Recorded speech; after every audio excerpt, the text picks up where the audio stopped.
And you want dabs on it rather than a bead? I think so, because we're trying to keep it clean, aren't we? And then cork it in.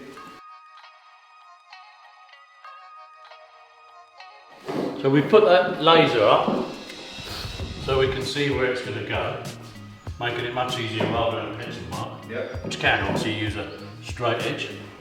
So we're off of the bottom out. I'll put this side. Thank you. Push it to the corner.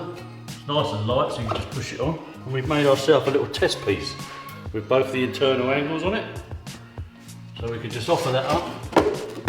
Because we've got some nice CT1, we can just slide it in position so it's nice and tight and the angle's not too bad. Offer it up, mark the bottom. Because everything's cut upside down around the wrong way, that cut will turn over and go into there. I'm with you. Then you go back to the mitre box, which we made earlier. And what we did when we made the mitre box is we marked it with a square. So that's your 45, because that's a 90-degree angle.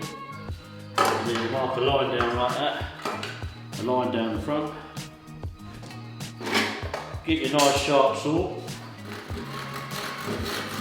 And follow the lines down. And there you've made yourself a mitre box. Then you put the cornice in position. Always go slightly shorter, cut inside the line. And then just let your saw follow down. And then you've got your internal mitre cut. There we go. Easy as that. Yeah, and we have a test piece that we've got somewhere. Check it while it's dry, which is obviously a lot easier. And that's not bad, is it? And the problems that you get when you're doing the job is sometimes it's like that. Well, obviously, it's too low, so you push it up. Or it's like that, it's too high, so you push it down. That's why it's always best to check with a little sample that you cut earlier and a dry piece that you're going to fit.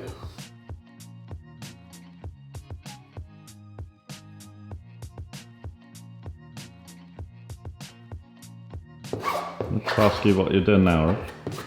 I just fine filling the joints and then a little bit of sandpaper, coat of paint, maybe another fine fill, and that should be good enough for them to disappear. It's just a ready mixed filler and finish. Yeah, you can do just the first coat like this if you can get it nice and tight. Or you can just brush out the edges.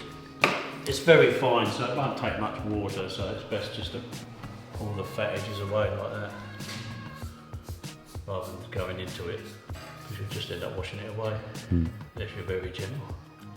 So if you don't want to do a lot of sanding, don't do a lot of filling.